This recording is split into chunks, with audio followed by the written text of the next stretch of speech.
नमस्कार, आदाब। Crime petrol Dastak में आप सभी का स्वागत है। आज के केस की संवेदनशीलता को ध्यान में रखते हुए हमने पात्रों के साथ साथ जगह का नाम भी बदल दिया है।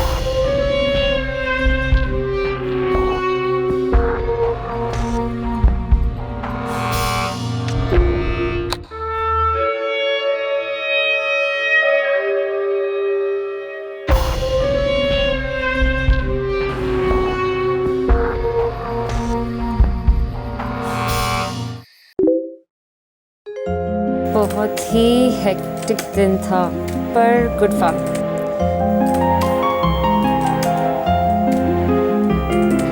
पूजा, पापा ऑनलाइन है क्या? कह गए थे सिंगापुर पहुंचते ही कॉल करेंगे।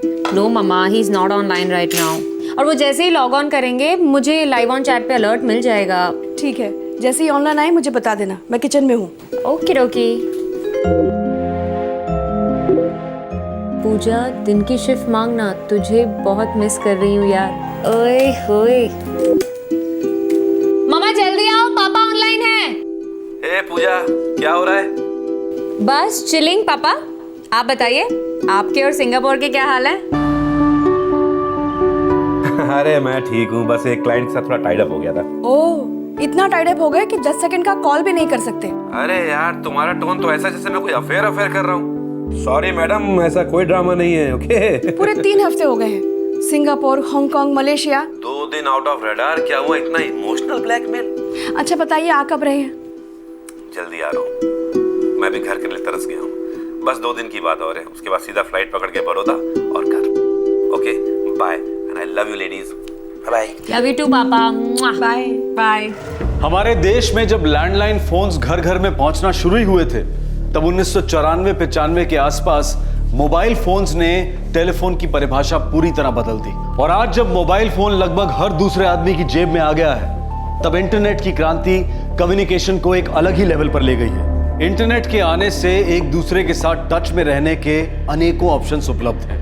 Email, computer to computer calling, video conferencing, video chat. हर रोज नए नए एप्लीकेशंस दूरियां घटा रहे हैं। दुनिया सिकुड़ती जा रही है और सोशल नेटवर्किंग साइट्स ने तो समय और लोकेशन दोनों की हर सीमा को पार किया है। जिस तरह से एटॉमिक एनर्जी से बॉम्ब भी बन सकता है, उसी तरह इंटरनेट कई गंभीर, घातक और घटिया इरादों के लिए भी इस्तेमाल होता है। ई क्रिमिनल्स बिना चेहरे के अपराधी होते हैं। उनकी हैरेसमेंट करने की टेक्निक्स हाईटेक होती हैं और उन्हें बेनकाब करना बेहद मुश्किल।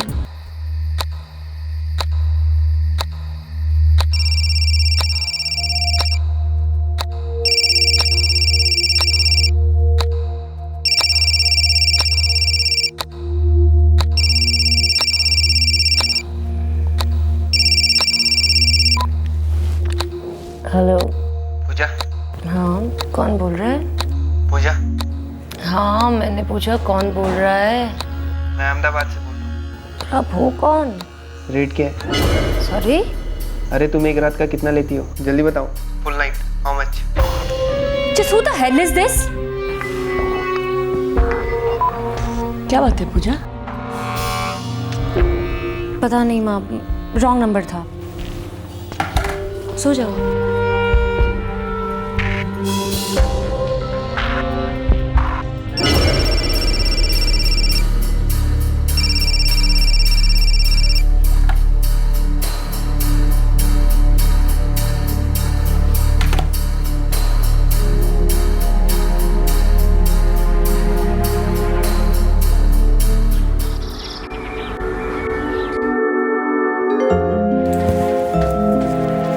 बाय मम्मा।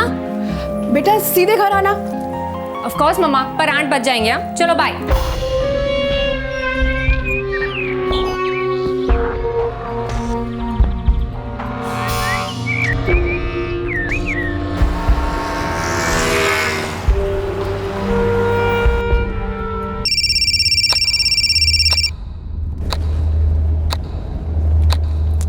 हेलो।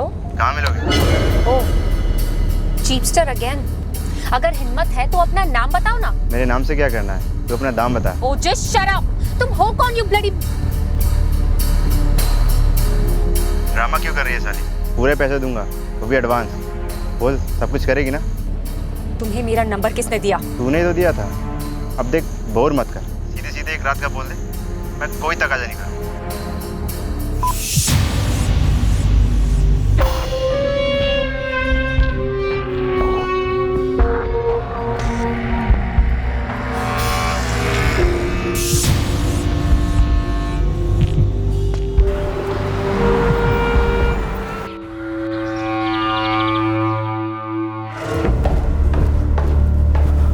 साहब आपका टिफिन।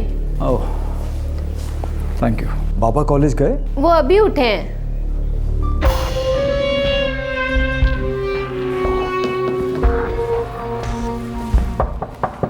कौन है? बेटा कॉलेज नहीं गए? बाद में जाऊंगा डैड, थोड़ा डाउन फील कर रहा हूँ। सब ठीक है ना? कुछ सीरियस नहीं है, बस थोड़ा बॉडी एक है। डोंट वरी डैड, थोड़ी देर में चला जाऊंगा। Bye dad. Bye.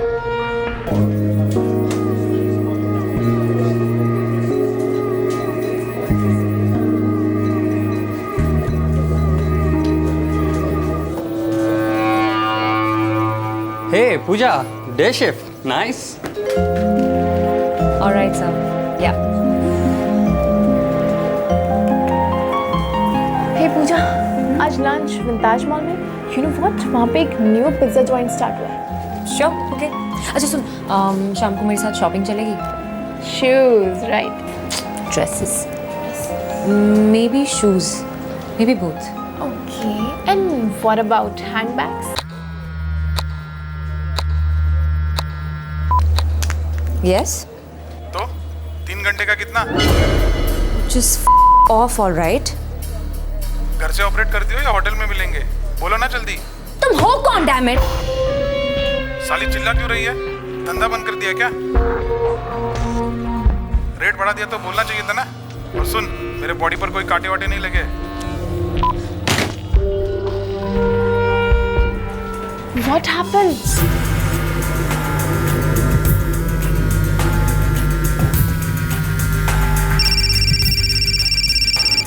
God, I'm just sick of this now. What happened, Pooja? What's wrong with you? Who is that person? अगर ये पता होता तो अभी तक कंप्लेन कर चुकी होती। Complain? कल रात से कितनी बार कॉल्स आ चुके हैं और हर बार वही नॉनसेंस। I guess तेरे साथ कोई प्रैंक कर रहा होगा यार। गंदी गंदी बातें कर रहे हैं ये लोग फोन पर। तुझे पता भी है क्या पूछ रहे हैं?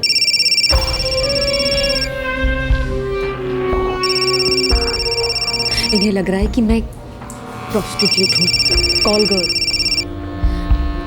This can't be a prank यार। गंदी चीप बातें, भद्दे प्रस्ताव। एकाएक पूजा के फोन पर कॉल्स की बौछार हो रही थी। अलग अलग जगहों से अलग अलग नंबर्स, सबके वही सवाल थे। कब और कहां मिलोगी और कितना चार्ज करोगी? देखते ही देखते पूजा को ढेर सारी ऐसी इंक्वायरीज आने लगी। पूजा बहुत डिस्टर्ब रहने लगी। वो इस सिचुएशन को हैंडल नहीं कर पाई।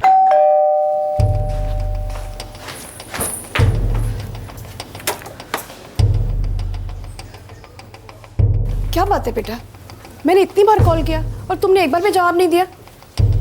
बिजी थी मम्मा। तो एक मैसेज कर देती, इतना भी टाइम नहीं था तुम्हारे पास। नहीं था टाइम, बोला ना बिजी थी।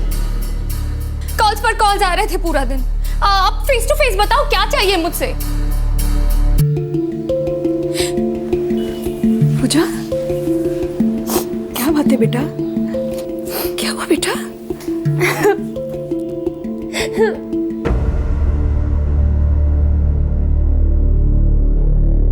फोन साइलेंट पे करने से फोन आने बंद तो नहीं होंगे और ना ही तुम्हारा डिस्टर्ब होना बंद होगा। और मैं ये नंबर चेंज भी नहीं कर सकती मम्मा। पिछले 4 साल से यही मेरी पहचान है। मेरे सारे फ्रेंड्स, सारे कॉन्टैक्ट, सभी के पास यही नंबर है। हम पुलिस के पास चलते हैं। ऑलरेडी 1 हफ्ते से तुम ये सब झेल रही हो। मम्मा, मुझे बहुत डर लग रहा है। ऐसा लग रहा है जैसे कोई 24/7 मुझे ऑब्जर्व कर रहा है, मेरा पीछा कर रहा है।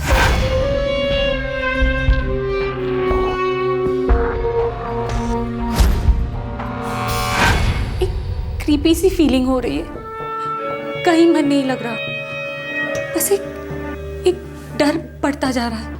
बेटा, हमें पापा को सब बता देना चाहिए। वो ही हमें ठीक से गाइड करेंगे कि हमें क्या करना है। तुम्हारा कोई कांटेक्ट कलीग या पुराना फ्रेंड हो सकता है? मेरा कोई भी फ्रेंड ऐसा काम नहीं कर सकता। बेटा देखो, ये जो भी है ना, ये तुम्हें जानता है। तुम्हारा नंबर मिला इसे कहीं से, शायद तुमने ही अनजाने में किसी को दे दिया हो। याद करो, ऑफिस के काम से किसी को या किसी फ्रेंडशिप वेबसाइट पर एक बार चेक कर लो।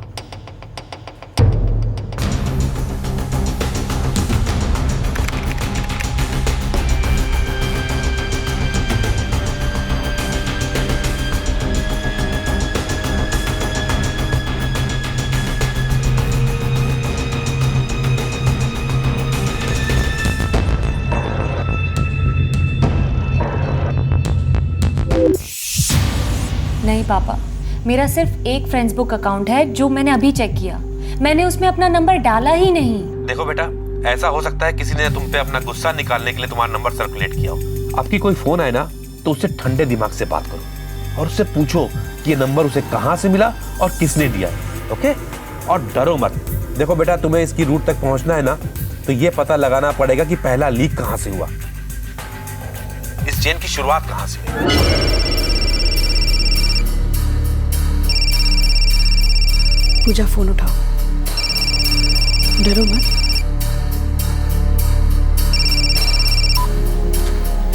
हेलो, फ्री हो? मिलना है तुमसे। पूजा है ना तुम्हारा नाम? हाँ। क्या मैं जान सकती हूँ आप कहाँ लोकेटेड है? सूरत में, लेकिन बड़ौदा आ सकता हूँ। आपका नाम? रणबीर, ऋतिक, आयुष्मान, जो चाहे वो पिक करो, लेकिन मुझे तो पूजा ही अच्छा लगता है। तो बोलो, कल फ्री हो? डिपेंड करता है। पैसा जो बोलोगी वो, उसकी टेंशन ना लो।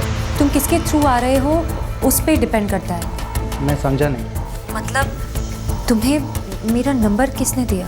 किसी ने नहीं दिया यार, फ्रेंड्स बुक के चैट पेज पर तुम्ही ने नंबर पोस्ट किया था उस मैसेज के साथ। Friends book chat message? कैसा मैसेज? ओए यार, टाइम खोटी ना कर, बोलना सीधा सीधा, कब और कहाँ, कितना लेगी।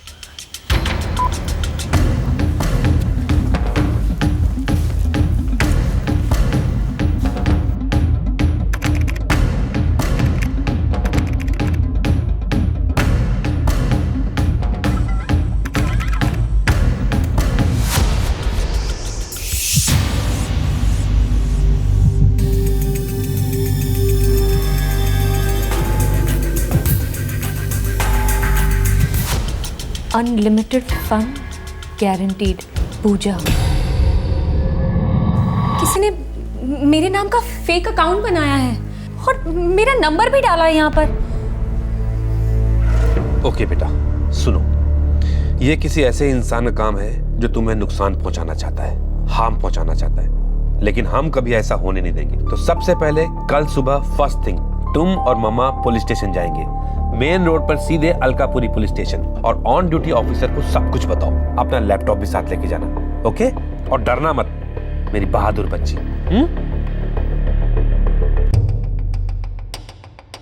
बेटा, बुरा ना मानो तो एक बात पूछूं। क्या मम्मा? बेटा, ऐसा कोई है जिससे तुम्हारा कभी कुछ रहा हो? I mean, कोई फ्रेंडशिप वगैरह जो अपना हो और वो तुमसे बदला ले रहा हो? टेक्नोलॉजी दो धारी तलवार है और इस तलवार की धार दिन ब दिन तेज होती जा रही है, लेकिन इस तलवार को इस्तेमाल करने वाला वही इंसान है जिसके वही बेसिक ह्यूमन इमोशंस हैं, गुस्सा, नफरत, जलन, ऑब्सेशन, दुश्मनी। ये सभी जज्बात आदि मानव से वाईफाई मानव तक बदले नहीं हैं, बिल्कुल वही है, सिर्फ इन फीलिंग्स को बयां करने का अंदाज बदला है। इस केस में कोई बहुत ही चिढ़ा हुआ, गुस्से और नफरत में डूबा व्यक्ति पूजा पर अपनी विकृति का वार कर रहा था।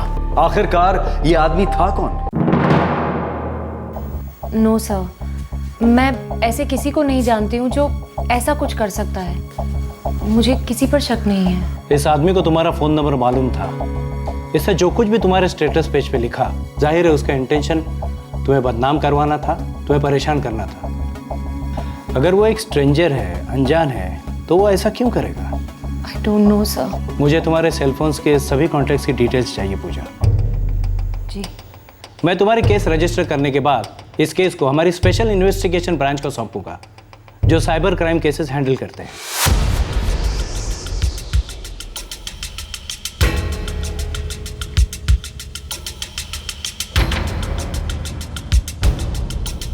मैडम, पूजा के सेलफोन्स के सारे कॉन्टैक्ट्स चेक कर लिए, उसकी फ्रेंड्स बुक के भी सारे कॉन्टैक्ट्स चेक कर लिए, लेकिन कुछ निकल नहीं रहा। पूजा की इस कंप्लेंट के साथ साथ हमें फ्रेंड्स बुक के होल्डिंग ऑफिस से बात करनी है। जी मैडम, मैं वो इनिशिएट करता हूँ। और हाँ, पूजा को यहाँ बुलाओ, मुझे उससे बात करनी है। ये नंबर पिछले 4 साल से है मेरे पास। देखो पूजा, इस आदमी को ट्रैक डाउन करने के लिए हम कई तरीके अपना रहे हैं। ये काफ़ी लंबा चौड़ा प्रोसेस है क्योंकि कई सारे फैक्टर्स हमें कंसिडर करने पड़ते हैं। ये सब तो चलता रहेगा, but you know what I think, मुझे लगता है कि ये इंसान तुम्हारी जान पहचान का है। आप ऐसा किस बेसिस पर कह रही हैं मैम? इस प्रोफाइल को देखो पूजा, इस पेज पे लिखे हर एक कमेंट को अच्छे से स्टडी करो। ये काम सिर्फ एक ऐसा इंसान कर सकता है जो तुम्हें जानता है, कोई ऐसा इंसान जो शायद तुम्हारी तरफ अट्रैक्टेड था और तुमने उसे रिजेक्ट किया हो। और रिजेक्शन के लिए एक रिलेशनशिप होना ज़रूरी है। सो टेल मी, मैं तुम्हारे बैकग्राउंड के बारे में हर एक डिटेल जानना चाहती हूँ। एंड माइंड यू पूजा, मैं सब कुछ जानना चाहती हूँ।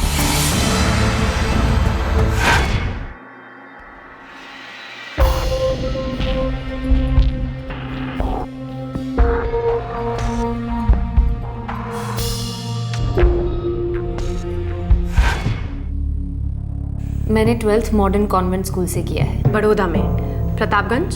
That's right. And college? Mahavir college. School या कॉलेज में कोई बॉयफ्रेंड्स? नो मैम, मेरा कभी कोई बॉयफ्रेंड नहीं रहा। हाँ, कई बॉयज़ के साथ फ्रेंडशिप थी, but that was just friendship. क्या स्कूल या कॉलेज में किसी ने तुम्हें आके प्रपोज किया और तुमने रिजेक्ट कर दिया हो? You know, one sided love, एक तरफा प्यार। रूपाली जी, I'm sure आपके साथ हुआ होगा, मेरे साथ कॉलेज में हुआ है। टेल मी, है कोई ऐसा लड़का?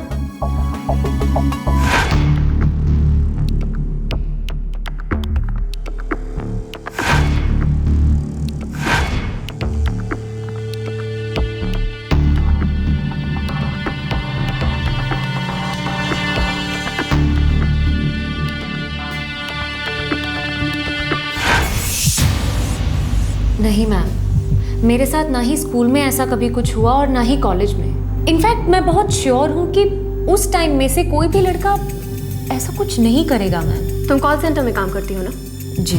तो वहाँ कोई रोमियो, कोई देवदास, कोई ऐसा जिससे तुम्हारी लड़ाई हुई हो?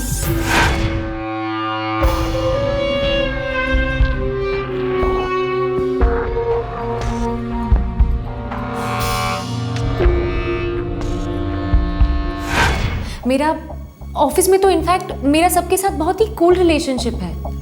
वहाँ पर मेरा किसी के साथ ऐसा कोई इंटरेक्शन कभी हुआ ही नहीं। तुम्हें अपना ये फ़ोन नंबर सरेंडर करना होगा। हमें इस सिम कार्ड की ज़रूरत है। तुम एक नए नंबर के लिए अप्लाई कर दो एंड रिमेंबर, ये नया नंबर सिर्फ सिलेक्टेड लोगों को देना। लेकिन मैडम, जिस इंसान ने मेरी बेटी के साथ इतना बुरा किया, उसका क्या होगा?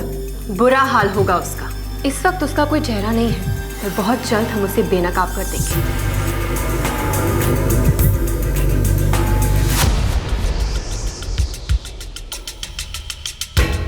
ये डॉक्यूमेंट्स फ्रेंड्स बुक के हैदराबाद ऑफिस में पहुंचा दो। हमें इस फेक आईडी का सोर्स चाहिए, आईपी एड्रेस, डोमेन और नेटवर्क कनेक्शन। पूजा के सेल पर जो रैंडम नंबर्स आ रहे थे, मैंने उनसे बात की। उन सबका कहना है कि पूजा के फेक अकाउंट से उनको फ्रेंड रिक्वेस्ट आया था। आई एम श्योर ये जो कोई भी है जिसने पूजा का फेक अकाउंट बनाया है, ये मेंटली बीमार है। शायद ये पूजा को पहले से जानता हो, या फिर हो सकता है इसने पूजा के करीब आने की कोशिश भी की।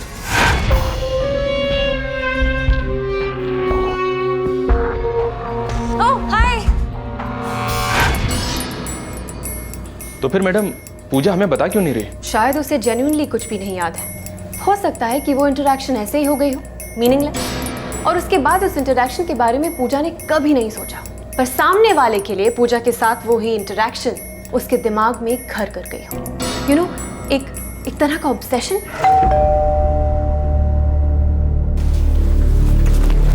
कैसी है पूजा? कुछ ठीक है अब। नो पापा, मुझे ऐसा कोई याद नहीं आ रहा। देखो बेटा, ये वक्त है सब कुछ साफ साफ कहने का। कोई कुछ नहीं सोचेगा, हम सब समझते हैं, इसलिए तुम्हारी हेल्प करना चाह रहे हैं। सो प्लीज बताओ, क्या तुम कुछ छुपा रही हो या कुछ नजरअंदाज कर रही हो, इग्नोर कर रही हो?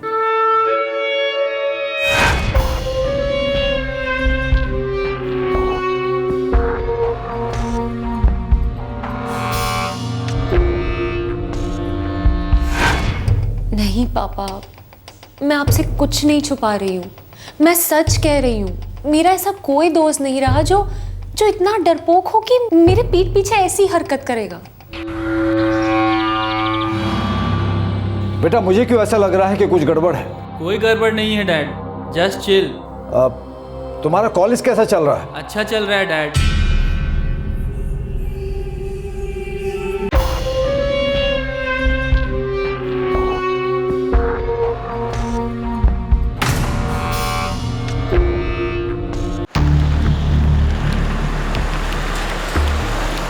यस मैम, पेपर्स मिल गए, मेरे डेस्क पर ही हैं। हमें क्विक रिस्पांस चाहिए mister Reddy. As soon as possible इस अकाउंट से रिलेटेड आईपी एड्रेस, डोमेन और नेटवर्क कनेक्शन चाहिए।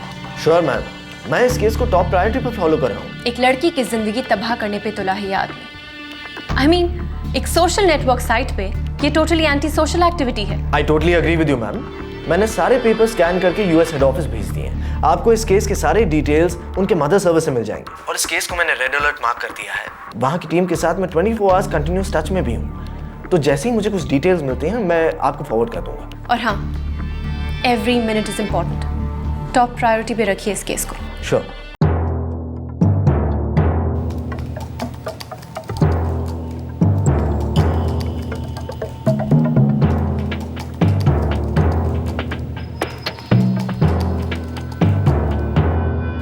That's him.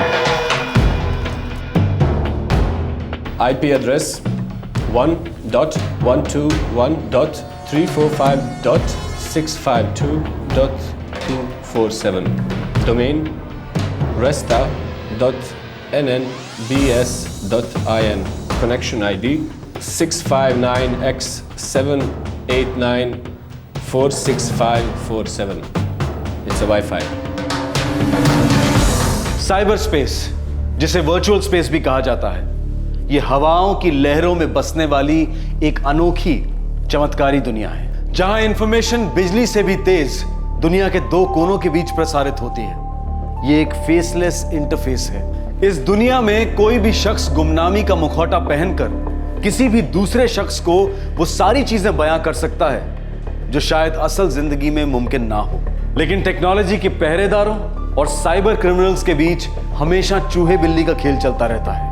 अगर कोई शख्स ये सोचता है कि वो इंटरनेट की गुमनामी में अपने गलत काम करके बच जाएगा तो वो बहुत गलत सोचता है। मैडम, नेटवर्क कनेक्शन है 659x789465547।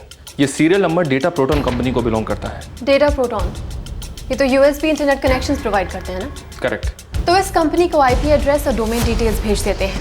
वो इस सोर्स को ट्रेस कर पाएंगे कि किस यूएसबी यूजर ने इस पेज को क्रिएट किया था। तुम तुरंत ये डिटेल्स डेटा प्रोटॉन को फॉरवर्ड कर दो और उनसे कहो कि ये इन्फॉर्मेशन हमें अभी के अभी चाहिए। डिटेल्स ऑलरेडी मैंने भेज दी हैं।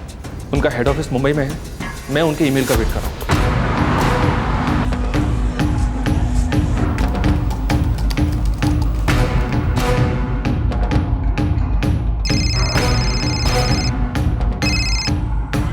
Hello madam, Mrinal here from data communication centre.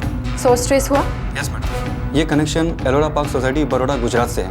इसका आईपी एड्रेस और नेटवर्क कनेक्शन नंबर है 476879878898। It's a USB connection, wireless. किसके नाम पे है? Arjun Gandhi, son of Kailash Gandhi, 17/34, Ellora park society Baroda Gujarat. Thanks Mrinal, thank you so much. हाँ, मुझे लगता है मैं उसे जानती हूँ। मिल गया? हाँ। कौन था? अर्जुन गांधी। कौन अर्जुन गांधी? तुम जानती हो उसे? हाँ। तुम उसे कैसे जानती हो? और तुमने पहले क्यों नहीं बताया?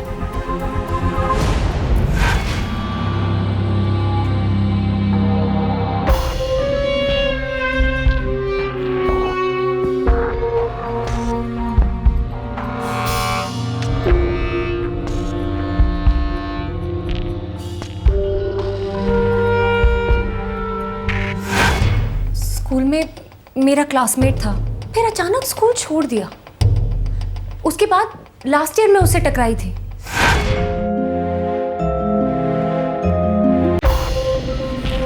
हाय Pooja. Hi. Arjun Gandhi, modern convent school, Nitin के साथ था मैं, पहचाना? Oh yes, yes, of course, Arjun. I'm so sorry, मैं पहचान नहीं पाई. Why don't you pull a chair? Oh, cool. I'm really sorry, I just couldn't place you. और what's up? What's happening? सब ठीक है. तुम्हें देखकर बहुत अच्छा लगा. Well, same here. It's been ages ना. Really? और आजकल क्या कर रहे हो? Law, government college of law से. तुम स्कूल के बाद महावीर कॉलेज गई, राइट? या. इंग्लिश लिटरेचर से मेजर किया और अब कॉल सेंटर में जॉब कर रही हो, है ना? वाह, तुम्हें तो सब कुछ पता है? नॉट रियली, बस इतना ही पता है. वैसे आगे क्या प्लान्स है? Well, कॉल सेंटर का जॉब तो टेम्पररी है. MBA करने का सोच रही हूँ. गुड. बस इतना सा ही इंटरेक्शन हुआ था. हमने टच में रहने की बात की. उसने मेरा नंबर भी लिया, पर उसके बाद कभी कोई बात नहीं हुई. अब मेरी समझ में आ रहा है पापा, वो ना बिल्कुल शाई टाइप का लड़का था स्कूल में. मुझे कभी कभी बात करने की कोशिश करता था, पर मैंने अपनी तरफ से हमेशा पोलाइट फ्रेंडशिप रखी थी. उसे कभी कोई एनकरेजमेंट नहीं दी. इनफैक्ट उसने खुद भी डायरेक्टली कभी कुछ नहीं कहा. I don't believe this. पापा, इसमें मेरी तो कोई गलती नहीं है ना? मैंने तो कुछ भी नहीं किया था. नहीं बेटा, नहीं, इसमें तुम्हारी कोई गलती नहीं है.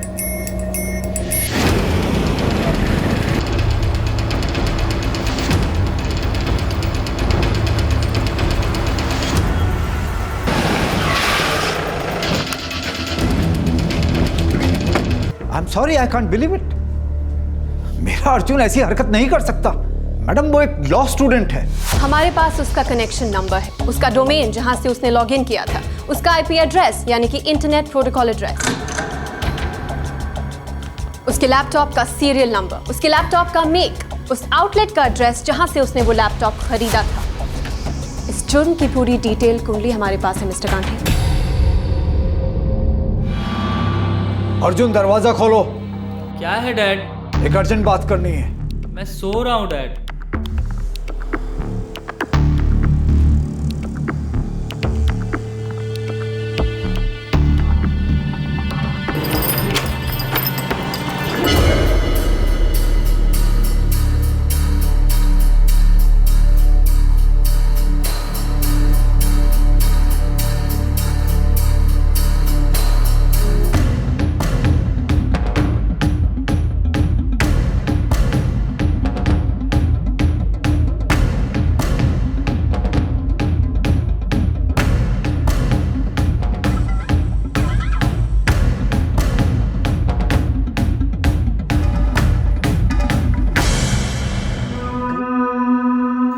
पूजा से ऑब्सेस्ड थे, उसका ख्याल अपने दिमाग से निकाल नहीं पा रहे थे, राइट? मैं उससे प्यार करता था. रियली? तुमने उसे कभी बताया नहीं? एक्चुअली मैंने कई दफ़ा उसको बताया. मेरा मतलब बताने की कोशिश की, बता नहीं पाया. लेकिन मैं उसे भुला भी नहीं पाया, नींद में भी नहीं. हर सेकंड बस पूजा.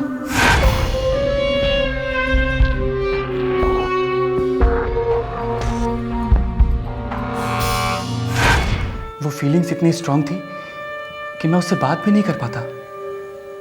मुझे लगा कि शायद वो मेरी फीलिंग्स को फील करती है, लेकिन फिर लगा नहीं फील करती. कई बार मुझे लगता कि वो मुझे लाइक करती है, बस कहना नहीं चाहती. लेकिन फिर फाइनली सच समझ में आया, वो मुझे लाइक नहीं करती. वो मुझे इग्नोर कर रही थी, रिजेक्ट कर रही थी. लेकिन क्यों रिजेक्ट कर रही थी? मैंने कोई उससे इंडिसेंट बात की? नहीं बात की इंडिसेंट. मैंने कभी उससे कोई बदतमीजी की? No, never. फिर वो मुझे क्यों रिजेक्ट कर रही थी? अब उससे ज्यादा हमेशा ये ख्याल रहता कि उसने मुझे क्यों रिजेक्ट किया.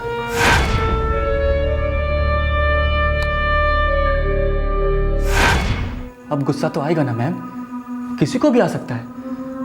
वो मुझे इतना हर्ट कर रही थी और मैं रिटर्न में कुछ नहीं करता. This is unfair, this is totally unfair, है ना? तो मैंने भी सोचा, ओके बेबी, तुम मुझे हर्ट कर रही हो तो मैं भी तुम्हारे साथ एक छोटा सा गेम खेल सकता हूँ. ताकि वो महसूस कर सके कि मुझे कितना दर्द हुआ है। अब दर्द तो दर्द ही होता है ना मैम, चाहे वो लड़के का हो या लड़की का, इट्स सेम ना। लेकिन ये दर्द सादा क्यों होता है आप जानती हैं मैम? नहीं, आपको मैं बताता हूँ। क्योंकि आप किसी को बहुत प्यार करते हो, मैं भी उससे प्यार करता हूँ, अब भी उससे उतना ही प्यार करता हूँ। I love her and I hate हर।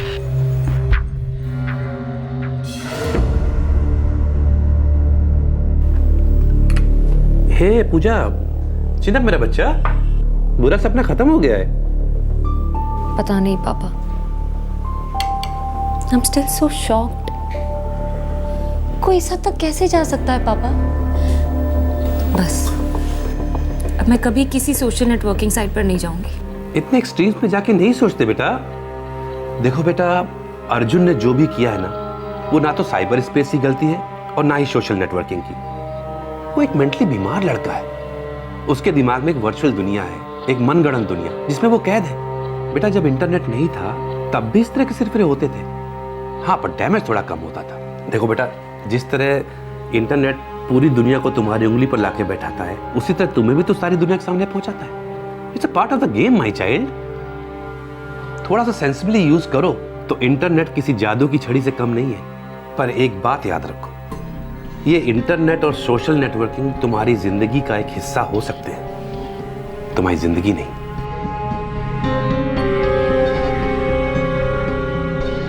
अर्जुन इस वक्त पुलिस कस्टडी में है। साइबर लॉज और हैरेसमेंट की रेगुलर आईपीसी की धाराएं उस पर लागू होंगी। अब हम ये नहीं कहेंगे कि आप अपना मोबाइल नंबर किसी को ना दें, क्योंकि ये जानना नामुमकिन है कि कौन उसका दुरुपयोग करेगा।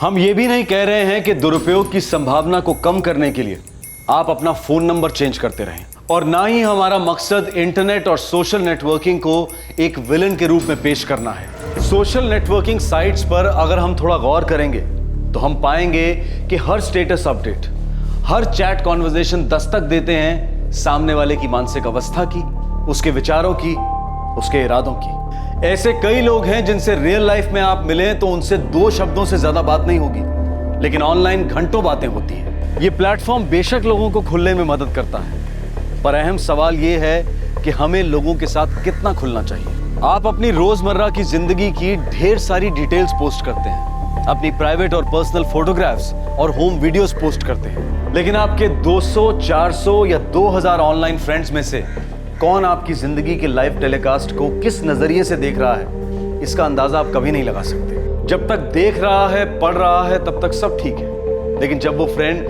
फेसलेस मोड में जाकर आपको हैरेस करने लगे, आपका बुरा चाहे, तब वो दस्तक होती है कि हमें सावधानी बरत लेनी चाहिए। अपने इंटरनेट और सोशल नेटवर्किंग साइट्स की सिक्योरिटी को टॉप प्रायोरिटी पर रखें। बच्चों को सोशल नेटवर्किंग साइट्स पर अकाउंट ना खोलने दें। और सबसे जरूरी बात, एंटर बटन दबाने से पहले हमेशा एक बार गौर करें कि क्या यह तस्वीर, यह कमेंट अपलोड होना चाहिए। इंटरनेट के फल को रिस्पॉन्सिबली एंजॉय करें, निडर होकर इस्तेमाल करें। साइबर क्रिमिनल भले ही जितना भी चालाक हो, साइबर पुलिस उससे एक कदम आगे। देखते हैं हमारे आज के एपिसोड की दूसरी कहानी।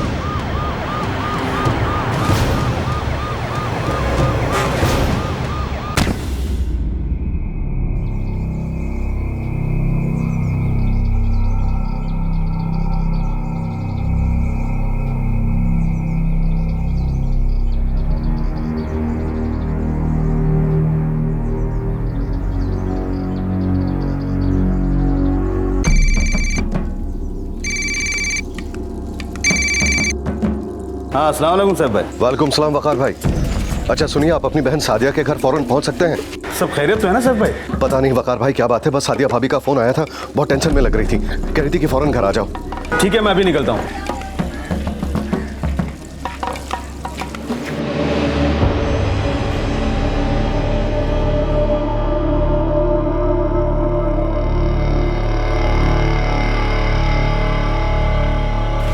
सादिया भाभी, सादिया भाभी,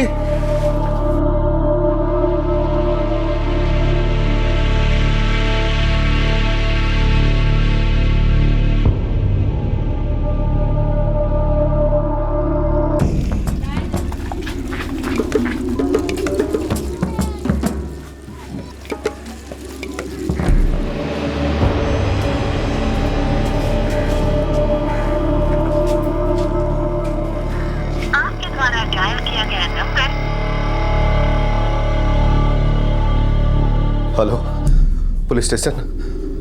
साहब जल्दी यहाँ आ जाइए, यहाँ कुछ हुआ है। जी यहाँ का एड्रेस है 12/145 मुदस्सर मोहल्ला, कोर्ट मस्जिद, हजरत निजामुद्दीन।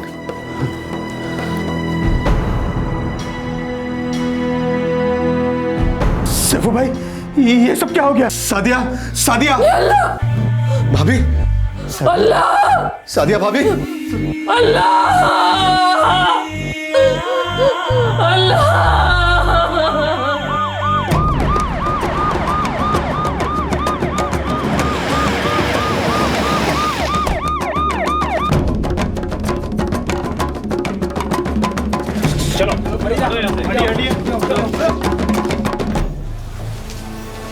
कौन था ये? साहब मेरे सगे बड़े भाई मोइनुद्दीन शेख, इनके शौहर, इनका नाम सादिया शेख। सादिया मेरी छोटी बहन है, मेरा नाम वकार है। तुम्हारा नाम? जी सैफुद्दीन शेख साहब, मैंने ही आपको फोन किया था। यानी लाश को सबसे पहले तुमने ही देखा था?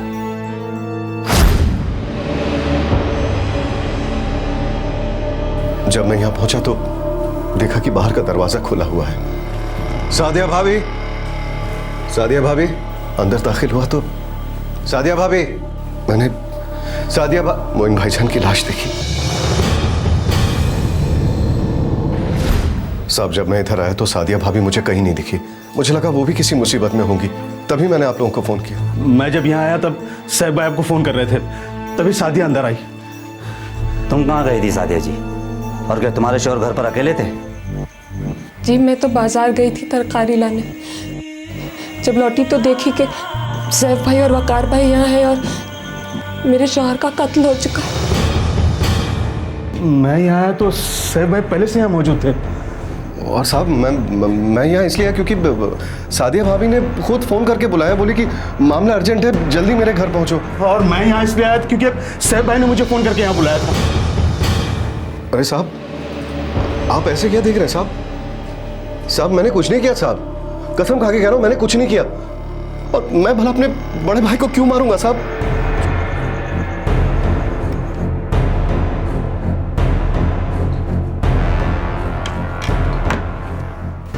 सर गला कटा गया है, पर आसपास कोई हथियार नहीं मिल रहा है जिससे मर्डर हुआ हो। तुम तुरंत फॉरेंसिक टीम को बुलवाओ, घर का कोना कोना छान मारो और उसके बाद लाश को पोस्टमार्टम के लिए भिजवाओ। सर।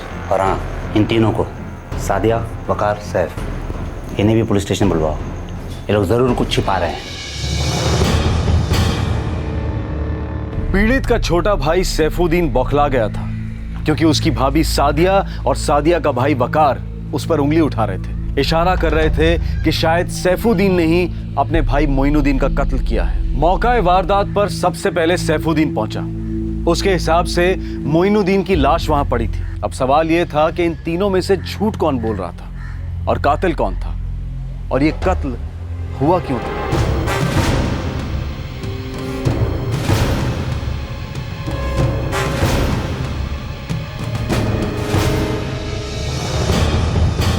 इस मर्डर में कोई साजिश है इंस्पेक्टर। वो कैसे ऑफिसर? विक्टिम का गला काटा गया है, लेकिन घर में कहीं भी कोई खून का निशान नहीं है, न दीवारों पर और न कहीं और। आप कहने का मतलब है कि क्राइम सीन के साथ किसी ने छेड़खानी की? बिल्कुल की, किसी ने खून के निशानों को धोया। इस छुरे पर एक खून का स्पॉट है, बल्कि रसोई में भी कुछ बर्तनों पर खून के धब्बे पाए गए। बाथरूम चेक करें।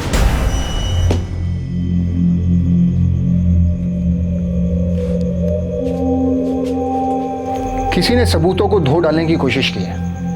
ये देखिए, इसे ताज़ा ताज़ा सुखाने के लिए रखा गया है।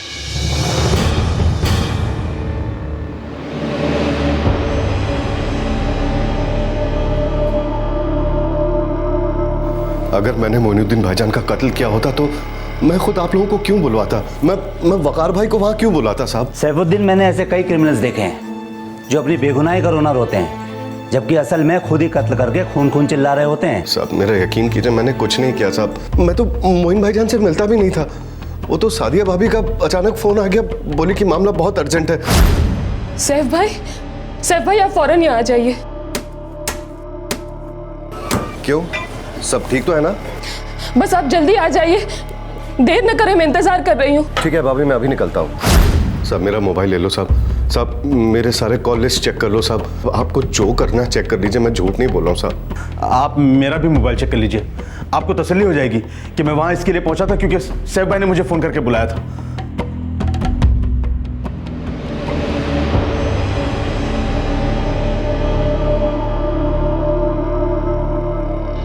अपना मोबाइल दो।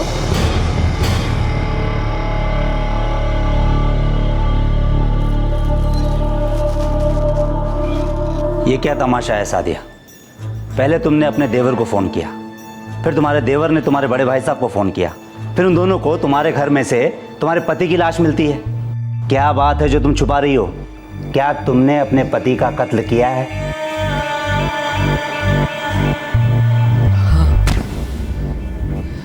मैंने ही अपने शौहर का कत्ल किया,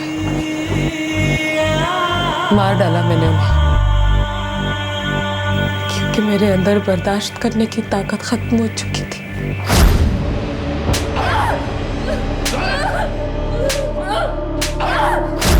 तेईस साल साहब, पूरे 23 साल मैं उसकी हैवानियत का शिकार होती रही। फिर एक टाइम आया, मुझे कुछ करना ही पड़ा। 23 साल बाद ऐसा क्या हो गया जो तुम्हें अपने पति का कत्ल करना पड़ा? अगर मैं उन्हें नहीं मारती तो वो मुझे मार डालते।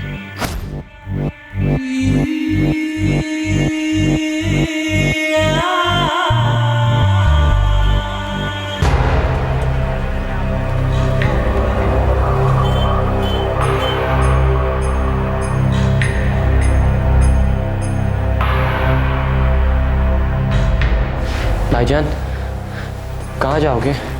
कुछ तो सोचा होगा। पता नहीं। ये रख ले, रख ले, और यहीं रहना। अम्मी का ख्याल रखना यहाँ रहकर। और आप भाईजान? मैं कर लूँगा।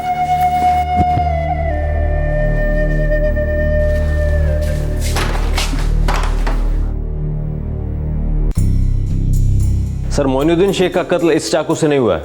इसका मतलब है ये औरत झूठ बोल रही है, वो जरूर कुछ छुपा रही है। 2 लड़के हैं, माजिद और नवाज, दोनों गायब हैं। दोनों के सेलफोन्स भी ऑफ आ रहे हैं। मैंने पड़ोसियों से पूछताछ की, उन्होंने बताया कि दोनों यहीं इनके साथ ही रहते थे, लेकिन कहीं दिखाई नहीं दे रहे। तुम वकार और सैफुद्दीन को वापस से बुलवाओ, क्योंकि सिर्फ सादिया ही नहीं है जो झूठ बोल रही है।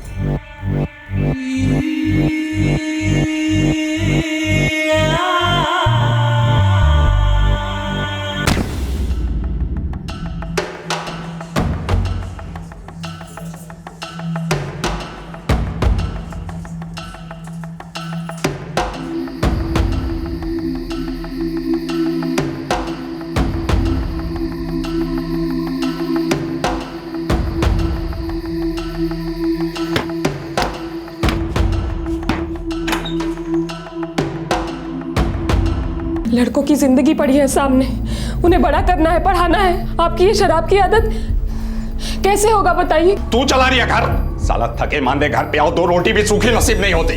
मटन गोश्त की तो बात ही छोड़ो, कभी दाल भी नहीं बनती। कसाई गोश्त मुफ्त में नहीं देता है, ना ही उधार पे। सब्जी वाला भी पैसे मांगता है जो मेरे पास तो कभी होते नहीं है। तो कैसे चलाऊं घर? है कोई जवाब? साला जब भी घर पे आओ, किट पिट किट पिट किट पिट किट पिट, चैन से 2 रोटी भी नहीं नसीब होती। क्या हो रहा है?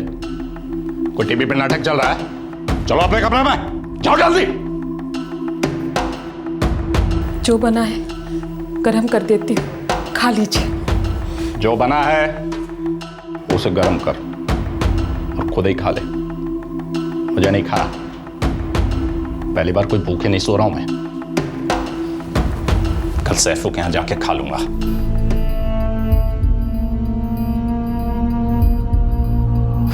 साहब मुझे मालूम था कि मेरा भाई ना अच्छा बाप था और ना ही अच्छा शौहर।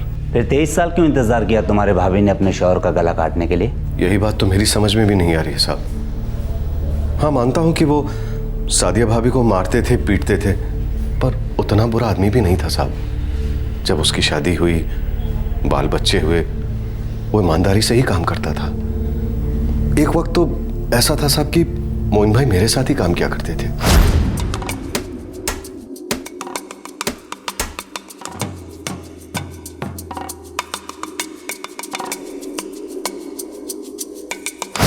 यही कोई 12 साल पहले की बात है साहब।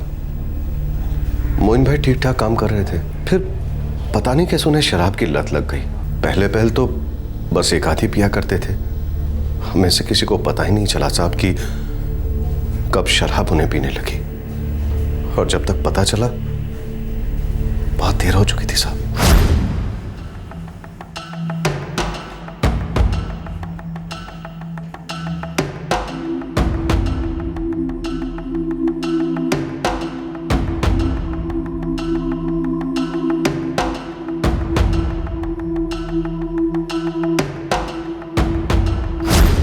पिछले कुछ सालों में साहब वो घर पर कम और शराब के ठेके पर ज्यादा होते थे।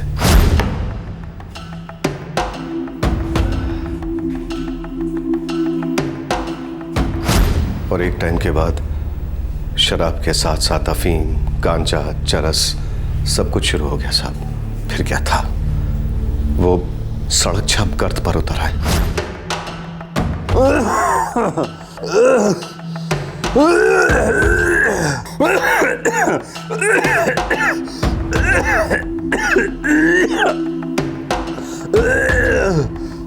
क्या हो गया या अल्लाह, क्या हो गया? इतना क्यों खांस रहे हो? हाँ?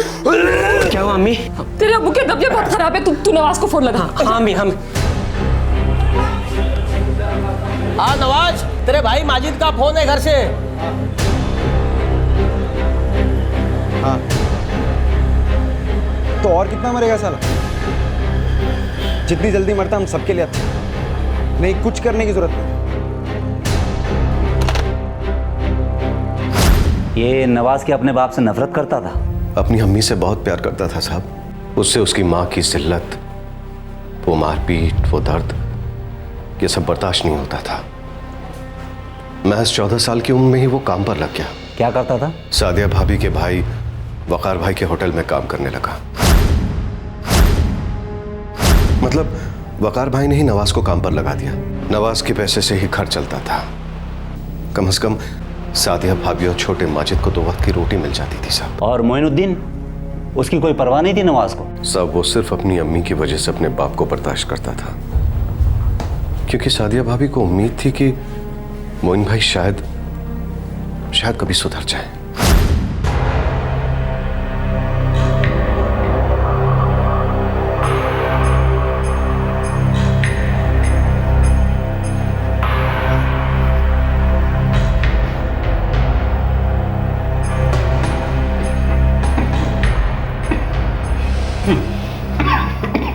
देखिए, आपके पति मोइनुद्दीन को टीबी हो गई है। टीबी? जी हाँ, बीमारी पूरी तरह से फैल चुकी है और उनकी बॉडी बहुत कमजोर है, इसलिए वो बीमारी से लड़ नहीं पा रही है। नसों में खून कम, शराब ज्यादा डॉक्टर साहब। ऊपर से चर्सी है मेरा बाप। देखिए, आज के बाद शराब की एक बूंद भी नहीं। गर्द वर्द तो बहुत दूर की बात है, इन्हें सख्त परहेज की जरूरत है और इन्हें दवाएं भी लेनी होगी। इन सब के बाद भी आप ज्यादा उम्मीद मत रखिएगा।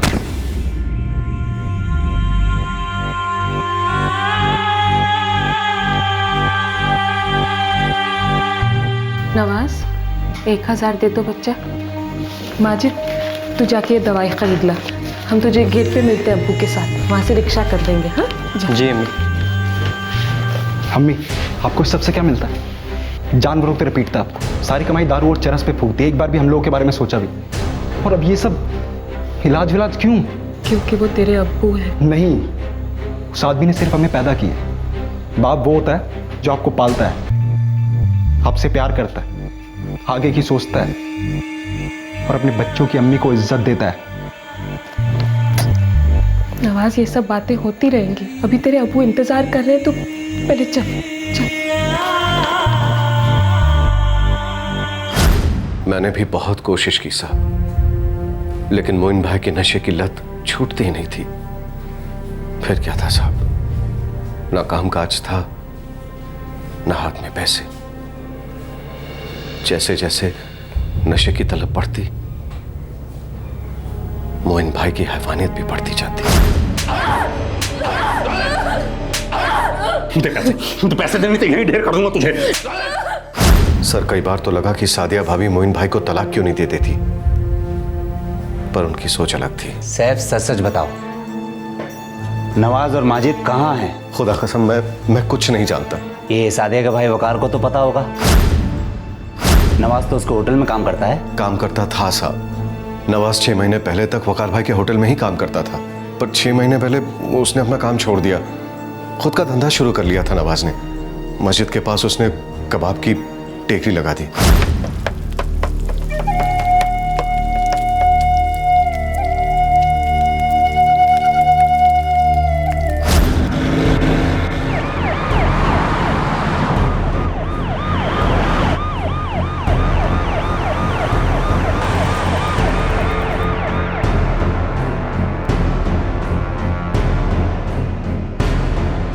हाँ साहब, दुकान तो बंद है और किसी को कुछ नहीं मालूम।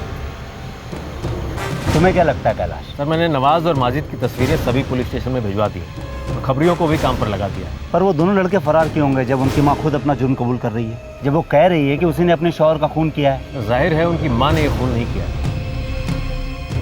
देखो सादिया, सबसे पहले तो तुमने अपने शौहर के खून का इल्ज़ाम अपने देवर पर ढकेलने की कोशिश की, जिसमें तुम नाकाम रही। और हम ये भी जानते हैं कि तुमने अपने घर में चाकू से, ज़मीन से और यहाँ तक कि दीवारों से भी खून के धब्बे धोए हैं, और उस कोशिश में भी तुम विफल रही, क्योंकि तुम अपने शौहर की लाश को तो छुपा नहीं पाई, लेकिन अब भी तुम ज़रूर कुछ न कुछ छुपा रही हो। कुछ नहीं छुपा रही हूँ साहब, यही सच है कि मैंने अपने शौहर का खून किया है। 23 साल की मारपीट, गाली गलौज, भूखे पेट सोना, अपने ही बच्चों के सामने तौहीन होना और उसके बावजूद अपने शौहर की फिक्र करना, क्या था वो?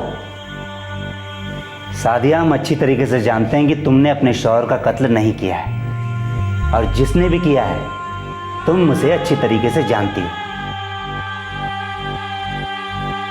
केस की शुरुआत से ही पुलिस को सादिया के बयान पर शक था। यह नामुमकिन लग रहा था कि 23 साल तक अपने पति के हाथों से अत्याचार सहने के बाद उसने उसका कत्ल कर दिया, और वो भी उसका गला काटकर। ऐसा नामुमकिन क्यों लग रहा था? क्योंकि हिंदुस्तानी औरतों में ऐसा बिहेवियर बहुत कम पाया जाता है। ज्यादातर औरतें हर दर्द का घूंट पी लेती हैं, सालों साल लाचारी के निवाले निकलती रहती हैं। सादिया के 2 बेटे थे, नवाज और माजिद, जो उससे बहुत प्यार करते थे, उसकी परवाह करते थे। उन्हें अपने शराबी और ड्रग एडिक्ट पिता के प्रति कोई सम्मान नहीं था, कोई स्नेह नहीं था। अगर कुछ था तो भयंकर गुस्सा और आक्रोश। बड़े लड़के नवाज की समझ के बाहर था कि आखिरकार उसकी अम्मी इस शैतान को क्यों झेल रही है।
लो अम्मी, मेरे ठेले का पहला कबाब। माजिद तू भी खा। अल्लाह मियाँ तुम्हें खूब बरकत दे, तरक्की दे। इंशाअल्लाह अम्मी, सब अच्छा होगा। बस कुछ दिनों की बात और है, अच्छा पैसा बचा लो, इसके बाद माजिद को हम सऊदी भेजेंगे काम पर। ये अकेला कैसे जाएगा वहाँ? अरे अम्मी, अबे बच्चा नहीं रहा, इसकी अच्छी नौकरी की सेटिंग करा दूंगा, और जैसे ही बड़े नोट कमाएगा और बड़ा होता जाएगा।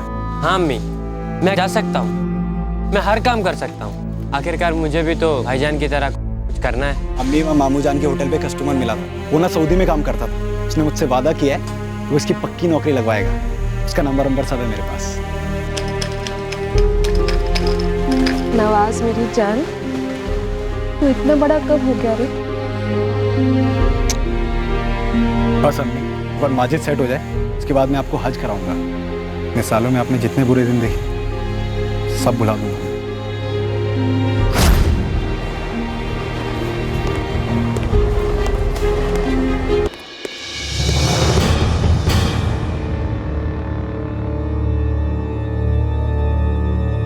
तुम्हारी अम्मी सादिया कहती है कि उसने तुम्हारे अब्बू मोइनुद्दीन का खून किया है, लेकिन मुझे पूरा यकीन है वो किसी को बचा रही है। वो तुम्हें और तुम्हारे छोटे भाई माजिद को बचा रही है। माजिद मासूम है साहब, उसे बीच में मत लाइए। अब्बू का खून मैंने किया। हमें खून अपने सर इसलिए ले रही हैं ताकि मैं बच निकलूं। तुमने तुम्हारे अब्बू का खून सिर्फ इसलिए किया क्योंकि तुम उससे नफरत करते थे, क्योंकि वो तुम्हारी अम्मी को मारता था। हाँ साहब, मेरे पल्ले नहीं पड़ता था कि मेरी अम्मी उस गंदे और घटिया आदमी के साथ अपनी जिंदगी क्यों काट रही, जबकि उसे सिर्फ एक ही चीज की परवाह थी, उसका नशा। हम लोग गरीब जरूर हैं साहब, लेकिन जिंदगी इतनी भी गई गुजरी नहीं थी। मैं कभी समझ ही नहीं पाया कि उस इंसान ने सब कुछ क्यों खराब कर दिया। वो किस हक से मेरी अम्मी पर गुस्सा निकालता था पीट पीट कर, किस हक से उससे पैसे मांगता था, किस हक से उसे गालियां देता था। और अम्मी तो सिर्फ उसके बाद भी उसके सारे हुक्म सर आंखों पे रखती थी। क्यों साहब, क्यों? अम्मी तुम इन्हें एक पैसे नहीं दोगी। दारू पीनी है, चरस फूकना है, घर से बाहर निकल जाओ, खुद पैसे कमाओ और खुद पियो। फिर तो तू इतना बड़ा हो गया कि अपने बाप से जबान लड़ाएगा? मैं बड़ा हो गया क्योंकि तुम छोटे हो गए। इतने छोटे तुम्हें एहसास नहीं हो तुम मम्मी के साथ क्या कर रहे हो, उन पे कितने भद्दे भद्दे इल्जाम लगा रहे हो सिर्फ नशे के लिए। मैं तो शैतान हूं, तेरी अम्मी फरिश्ता है, तभी हर रोज दोपहर को हूर बनकर कहर मर्दों का। अब वो एक अल्फाज और निकाला तो देख लेना। फिर मैंने देख लिया। अगर तुझे भी देखना है ना तो दोपहर में देखना, तुझे पता चल जाएगा कि क्या चीज है तेरी अम्मी। नवाज, नवाज तुम चलो ना यहाँ से, तुम सो जाओ बच्चा। बचाओ ना, तुम रात भर काम करके आए हो ना, तुम मत पड़ो इस सब में, मैं संभाल लूंगी। नहीं अम्मी, आप नहीं संभाल पाती। इतने साल हो गए और आप अभी भी इस आदमी से हमदर्दी जता रही। ये कुछ भी सहर उगलता और तुम मुफ्त तक नहीं करती। अगर तुम्हें इनके बारे में कुछ भी गलत बोलना है तो अभी इसी वक्त इस घर से बाहर निकल जाओ। ऐसे नहीं बोलते, गुस्सा ठंडा करो। आप आइए ना, आराम कीजिए। आपको बोला है डॉक्टर ने आराम करने के लिए, तबीयत बहुत नाजुक है इस वक्त। ये सब गोलियों का असर है, कुछ नहीं। तुम्हें आओ, अंदर आओ, तुम अंदर आओ। चलो चलो यहाँ से, तुम चलो बस। बाप से जबान लड़ा रहा, मैं घर छोड़ के चला जाऊं। मर्डर मैंने किया साहब, माजिद और अम्मी बेकसूर हैं। बस बहुत सालों से हम लोग सहते आ रहे थे। उस दिन साने ही है, अम्मी की हालत देखी नहीं गई साहब। मैं अब्बू को मारना नहीं चाहता था, बस हो गया। वो चॉपर का है जिससे तुमने अपने अब्बू का कत्ल किया था?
माजिद, अम्मी का ख्याल रखना, कभी साथ मत छोड़ना। जी भाईजान।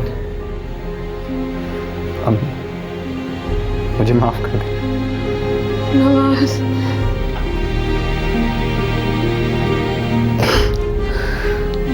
नवाज पर उसके पिता का कत्ल करने के चार्जेस लगे हैं। फिलहाल वो पुलिस कस्टडी में है। नवाज अपनी मां को बचाना चाहता था और इस चक्कर में उसने अपने पिता को मार डाला। लेकिन उसने जो किया वो एक जुर्म था, संगीन जुर्म। लेकिन जो सादिया के साथ हो रहा था, क्या वो कम संगीन था? हर रोज तिल तिल कर, तड़प तड़प कर किश्तों में मारा जा रहा था उसे, टॉर्चर हो रहा था उस पर। और साथ में सादिया के दोनों मासूम बच्चों के बचपन का कत्ल हुआ था।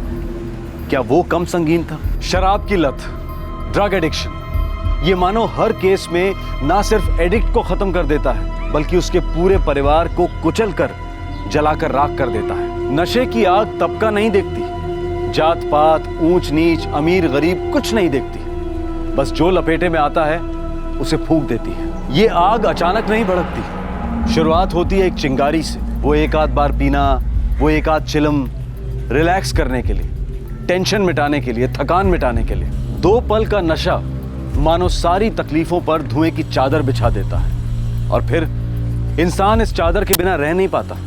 उसे भ्रम होता है कि नशा उसकी सारी तकलीफों को दूर कर देता है। ये चिंगारी धीरे धीरे भड़कती है, फिर आग बनने लगती है, लेकिन आग फैलने के हर पड़ाव पर यह दस्तक जरूर देती है कि बर्बादी होने को है। दुर्भाग्यवश शहरी जिंदगी के शोर शराबे में यह दस्तक सुनाई नहीं देती और फिर बहुत जल्द बर्बादी दिखाई देती है। क्राइम पेट्रोल के मंच से हम अपने सभी दर्शकों से आह्वान करते हैं कि अगर आप खुद नशे के शिकार हैं या आपके इर्द गिर्द कोई नशे की लत में डूबा हुआ है तो आपके लिए मदद उपलब्ध है।